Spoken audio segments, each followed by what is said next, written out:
इधर आगरा धर्मांतरण मामले में दिल्ली से गिरफ्तार अब्दुल रहमान ने कई चौंकाने वाले खुलासे किए हैं। खुलासे ऐसे ऐसे हैं कि आप जानेंगे तो दंग रह जाएंगे। खुलासे ऐसे हैं जिससे आप समझ जाएंगे कि धर्मांतरण का एकमात्र एजेंडा हिंदुओं के खिलाफ साजिश है। आज हम दिल्ली से लेकर आगरा तक धर्मांतरण के आका अब्दुल रहमान पर कई सनसनीखेज खुलासे करने वाले हैं।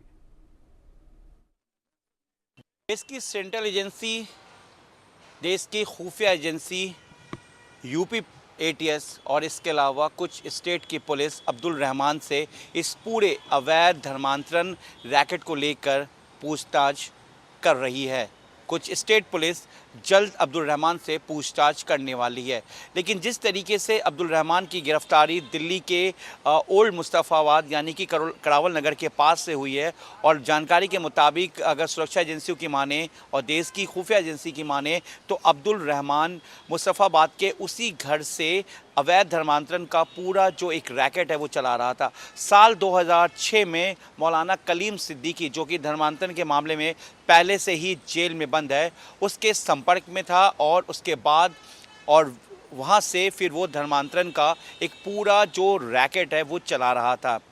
यूपी एटीएस को एक टिप आउट मिला था खुफिया एजेंसी के ज़रिए कि दिल्ली के मुस्तफ़ाबाद के इस घर से धर्मांतरण का एक पूरा रैकेट चल रहा है, या बाकायदा वो एक दफ्तर बनाया गया है। हालांकि रविवार के दिन यूपी एटीएस ने अब्दुल रहमान को वहां से गिरफ्तार कर लिया और उसके बेटे को हिरासत में लिया है। लेकिन सबसे बड़ी बात यह कि इस पूरे रैकेट के मामले में मुस्तफ़ाबाद के उस घर से एक लड़की को भी बरामद किया गया है, जो बताया गया है कि अवैध धर्मांतरण का जो एक पूरा रैकेट चल रहा था, इस लड़की को भी बहला फुसलाकर ब्रेन वॉश करके धर्मांतरण कराया गया। लेकिन अब इस लड़की, हालांकि इसका मामला, ये लड़की जो है वो हरियाणा से जुड़ी हुई है, हरियाणा से वो लापता थी, यहाँ तक कैसे पहुँची और इस पूरे रैकेट में कितने लोग शामिल हैं। क्योंकि अगर हम गोवा की बात करें तो गोवा से आयशा नाम की एक महिला को गिरफ्तार किया गया है। उसके बाद हरियाणा, उत्तर प्रदेश,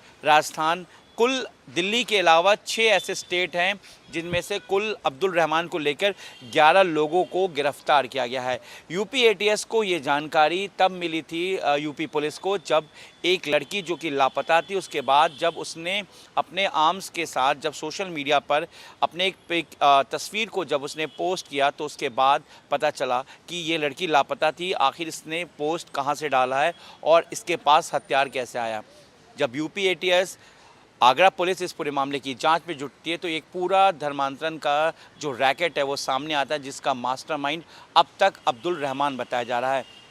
अब्दुल रहमान के कई रिलेटिव जो हैं वो इस वक्त विदेश में हैं। उसका एक भतीजा कनाडा में है, तो कुछ और जानकार जो हैं वो देश के जो विदेश के दूसरे देशों में हैं, जहां से ये ऐसा इनपुट है कि वहां से फंडिंग भी की जा रही है। हालांकि अब तक इस पूरे मामले की जो जांच है यूपी पुलिस, यूपी एटीएस कर रही है, और देश की खुफिया एजेंसी भी इस पूरे मामले पर अपनी नज़र बनाई हुई है। और देश की सेंट्रल एजेंसी एनआई की बात करें तो वो अभी इस पूरे मामले को लेकर अपनी इनपुट को डेवलप कर रही है। हालांकि अभी एनआई इस मामले की जांच में नहीं जुटी है, लेकिन वो पैरेलल इस पूरे मामले को डेवलप कर रही है, क्योंकि मामला विदेश से फंडिंग से जुड़ा हुआ है, एक पूरे धर्मांतरण के बड़े रैकेट से जुड़ा हुआ है। अभी हाल ही में जिस तरीके से उत्तर प्रदेश के बलरामपुर में छांगुर बाबा को जिस तरीके से गिरफ्तार किया गया, जिस तरीके से धर्मांतरण का एक बड़ा रैकेट चल रहा था, वहीं दूसरी तरफ अब्दुल रहमान जो कि गिरफ्तार हुआ है दिल्ली से, अब तक मास्टरमाइंड बताया जा रहा है और कई लोगों को अब तक वो धर्मांतरण करा चुका। ब्रेन वॉश की जो एक पूरा एक फैक्ट्री था वो अपने दिल्ली के इसी मुस्तफ़ाबाद के इसी मकान में, जहां पर उसने किराए पे लिया था, जिसे इस वक्त यूपी एटीएस ने ताला लगा दिया है। और वहाँ से कई किताबें मिली हैं, जिसमें से मौलाना कलीम सिद्दीकी, इसके अलावा कई और जो चीज़ें हैं वहाँ से वो यूपी एटीएस को मिला है। इस मामले में अब हरियाणा पुलिस, इसके अलावा राजस्थान पुलिस और जो अदर स्टेट्स हैं वहाँ की भी पुलिस जल्द जो अब्दुल रहमान से पूछताछ करेगी। लेकिन इस रैकेट को लेकर अब जो है यूपी एटीएस इस पूरे नेक्सस तक पहुंचने की कोशिश कर रही है, क्योंकि कई ऐसी लापता लड़कियां हैं जो कहीं ना कहीं जिनका कनेक्शन इस अब्दुल रहमान से जुड़ा हुआ है।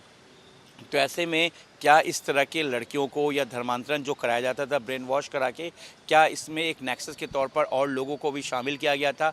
कौन कौन लोग थे, किस तरीके से इस पूरे धर्मांतरण के हैंडलर्स के तौर पर काम कर रहे थे, इसको लेकर अब जांच जारी है। बड़ी खबर के सह प्रायोजक हैं